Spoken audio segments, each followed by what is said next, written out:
Hi, Edie. Welcome back. Hi, Deb. It's so good to be here with you. Well, I'm glad that we were able to have another conversation because I really want to get your input on a challenge that seniors care homes are having with families. And I was on a webinar yesterday sharing basically about how to take the lead with a family relations strategy. Because with the restricted visitation requirements, families are not allowed to go in and see their loved ones, and there's all sorts of great things that are happening around, Zoom calls and things like that.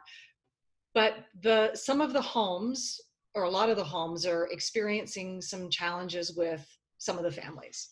And so what I was sharing with them yesterday was that I think there's probably three types of families that homes experience. There's a group, there are the leaders and the influencers. Those are the families that are super supportive. They're right on board with things. They don't hesitate to spread the word, give positive recommendations, that kind of thing. And they really appreciate the efforts that everybody is doing. And they're rule followers, right?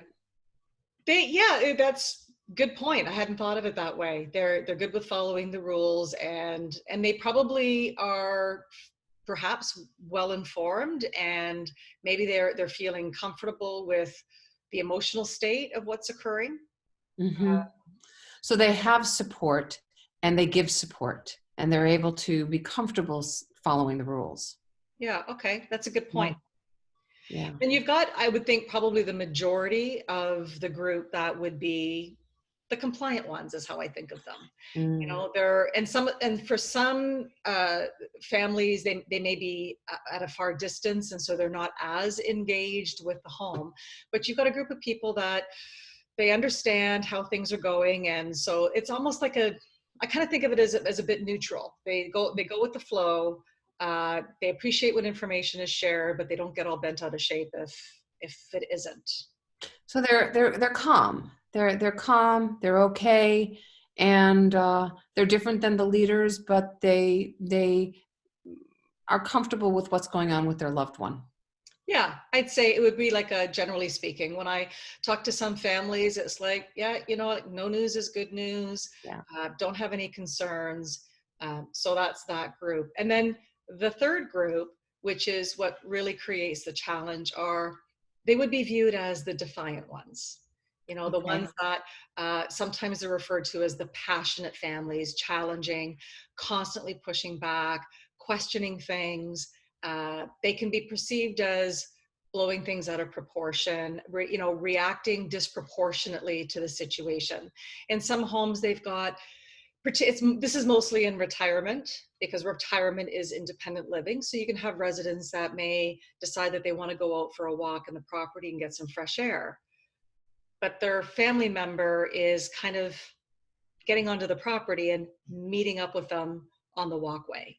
Mm. And right now, that's not within the rules of the home, right? Because it's restricted visitation. And there have been some where they've found that families have actually crawled through the window of the resident's room to visit them. So the concern with the homes is this is putting the entire home, residents, and staff at risk.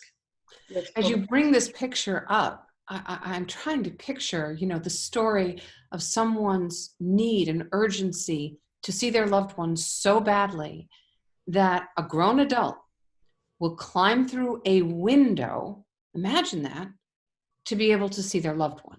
Mm-hmm. What is going on with them? I think the grief or the yearning is pushing them to make Herculean efforts as they're, in rebellion, really, to what the rules are, right?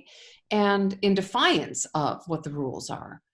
But those rules matter less than somehow their urgency to see their loved one. And yeah, it almost sounds like an intense grief reaction.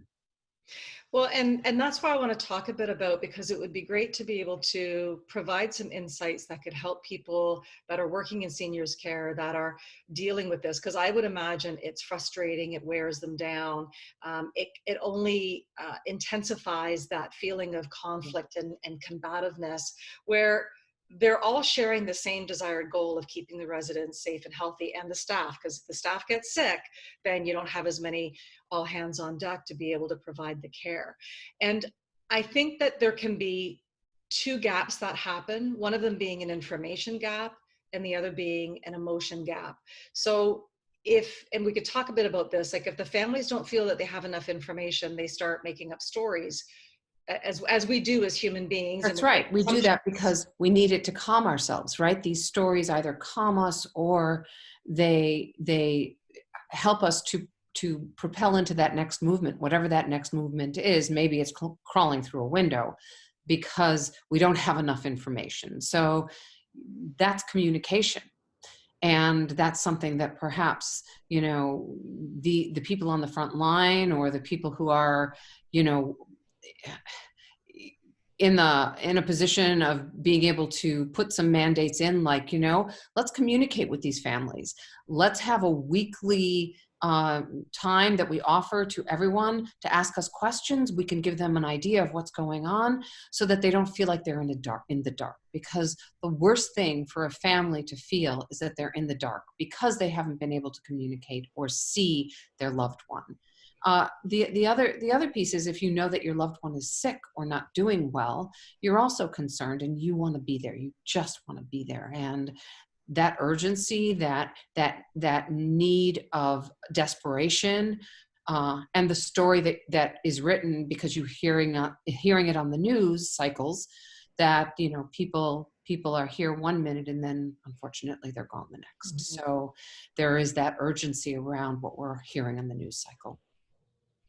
And that's where I think there's the opportunity to bring curiosity into it, because I think it's only human nature. I mean, when I first was told about some of these behaviors, I immediately found myself going, who the heck would do that? And that comes with judgment and assumption.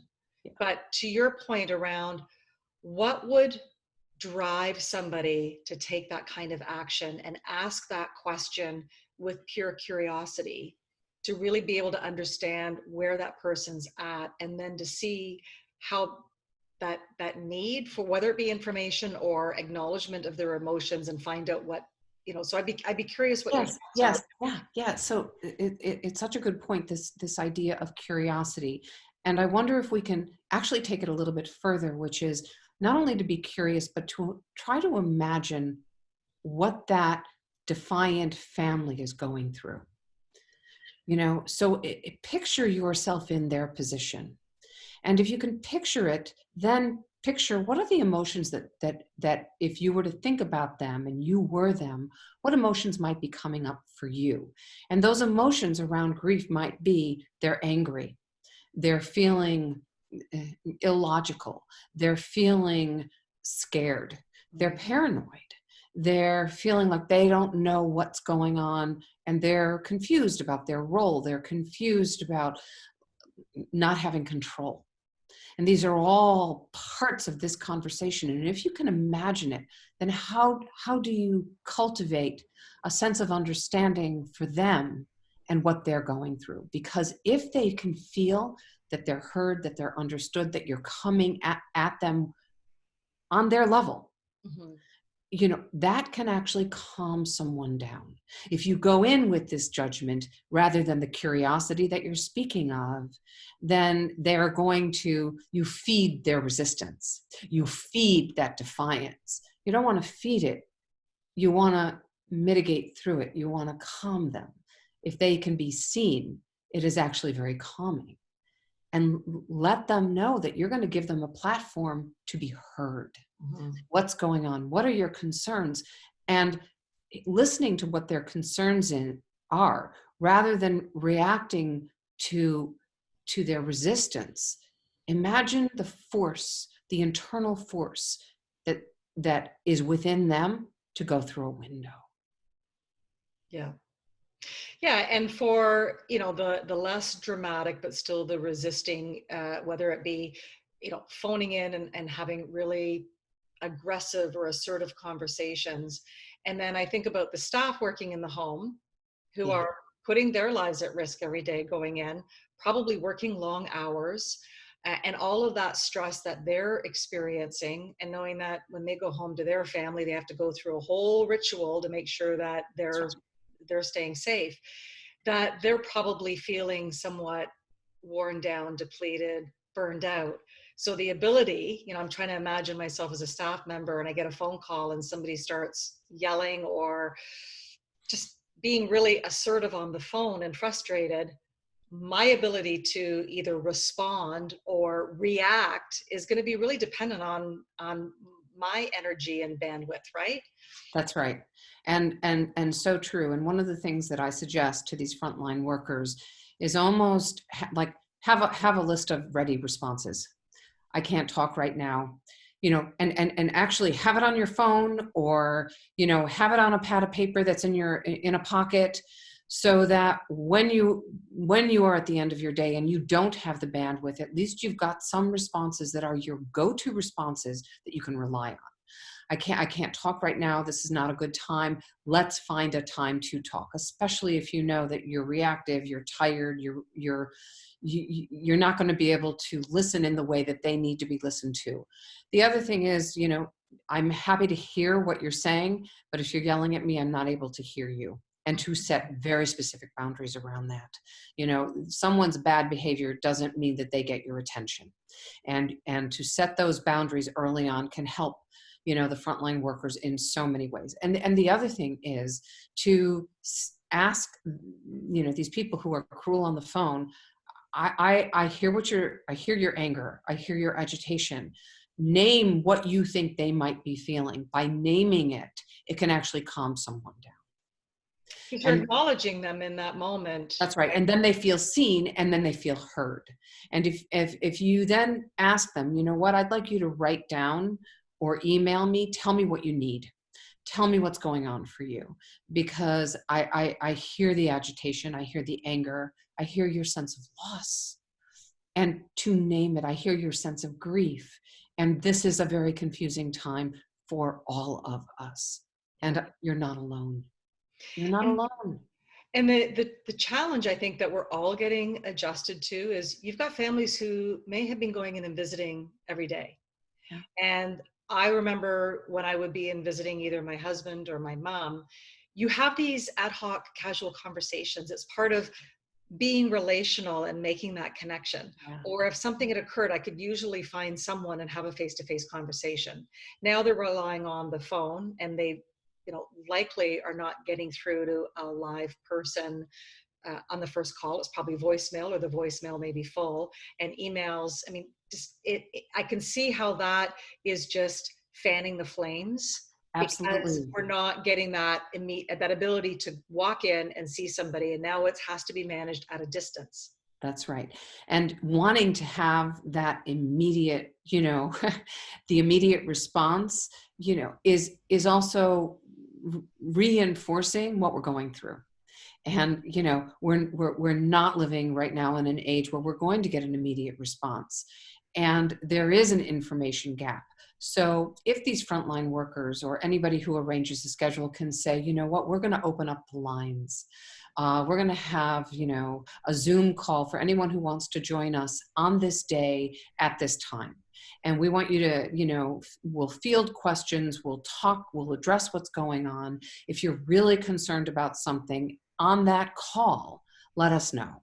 And you can write us privately in chat. We'll show you how to do that, so that it makes it a little bit easier. The other thing about these conversations that just would happen upon visitation, it wasn't just for you to have those conversations and talk to the staff members. The staff members also got in touch with their own humanity and got in touch with you as a family member who cares. Mm-hmm. And when they felt you're caring, they could then care. Well, they're not getting that either. They're not getting that contact either. And so that adds to their burnout, to their sense of loss. And, for so often with burnout, it goes unidentified until its effects take hold. And as a population, we're burning out. So this is also part of what the resistors or the defiant ones, family members, may be dealing with, is their own burnout. their own isolation. And what happens in isolation is we become hyper focused. And it's a way of dealing with our own anxiety, is that hyper focus.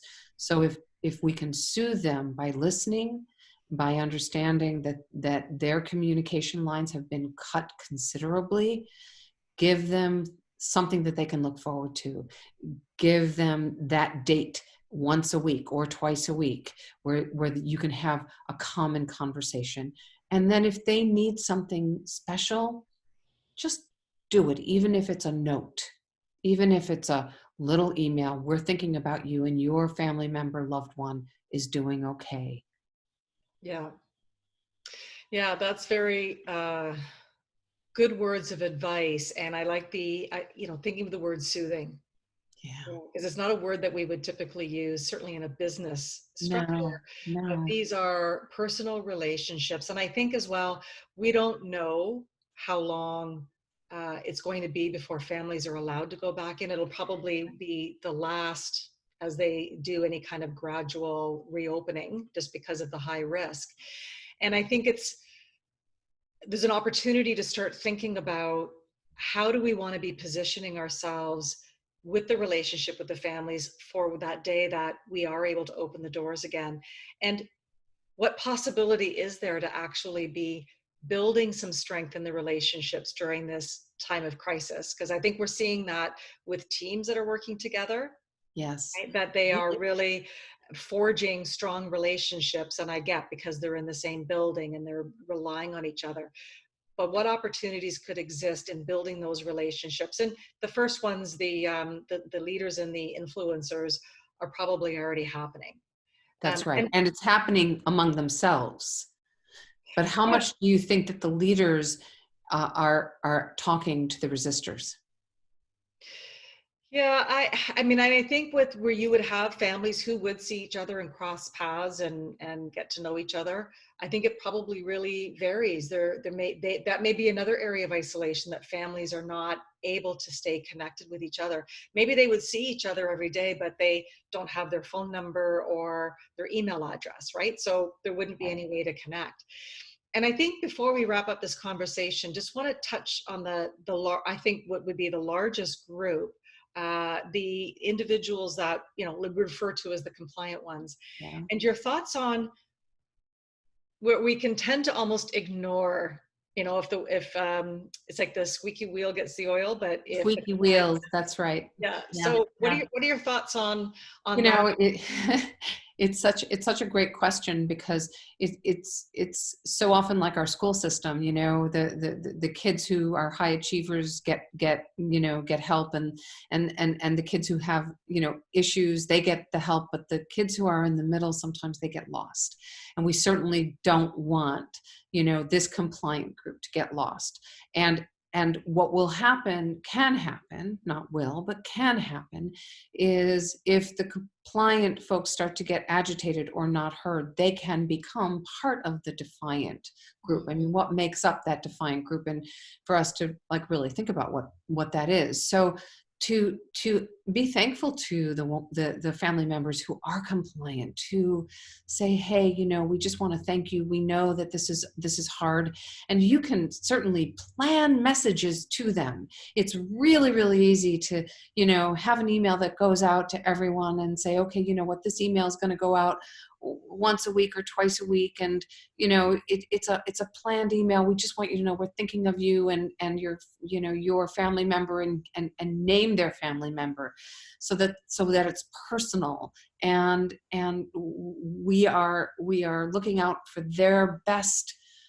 interests, and we want you to know how honored we are that you have honored us. Yeah. Let them know they're seen, because you're so right. They can be unseen, because they're not, they're quiet, and they're quietly taking this on, and they're not, needing to stir up any trouble. Well, and they could also be agitated. And that I was talking to a friend of mine a couple of weeks ago, and her mom lives in a retirement home. And I just said to her, what kind of communication are you getting? And she said, well, I'm not getting any communication. Of course, I went, really? And she's like, should I be? And I didn't realize it, but I was actually agitating her. Yes. Yeah, And that's she's, right. well, I'm going to call them and see why are they not communicating with us. And, as synchronicity would have it, I think that afternoon or the next day, there was an email that came out and she sent it to me and said, I was really glad to get this, but she didn't realize that she probably should have been getting more information. Right. So Right. this can easily happen with the compliant ones, with friends, neighbors, family, as they start saying, and I think in fairness to the homes, I mean, they being in crisis mode and all hands on deck, that it may not have been an immediate thing of getting into a communication routine. And that's where I think Yeah. having a family relations strategy that includes intentional, consistent, and reliable communication. And we've all been having to figure out ways of doing that without being face to face. That's right. And creating a system within the system. And because we don't know what we're facing, really, we still don't.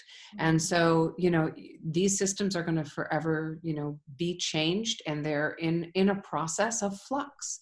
So based on need, and communication to family members is a definite need, because the grief, and the fear and the anger that can get aroused during this time, it can easily just go right to the home and to the staff members. So, you can mitigate that so easily by finding ways to soothe, by finding ways, to honestly communicate and to keep the communication up, because that can actually serve as a real calming method. And even in an email, to say, if you're having trouble, there's with emotions of grief, or of loss, or of anger or anxiety, here's a place you can go, or we're going to create a chat room around that, or we're going to have the leaders in a chat room with everyone else.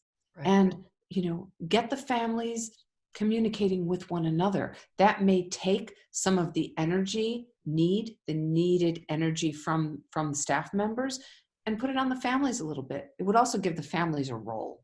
Yes, So that's great. Thanks, Edy. thank you. I This was a appreciate all of your wonderful insight. conversation. Yeah, All right, we'll talk soon. we'll talk soon. Bye. Okay, bye.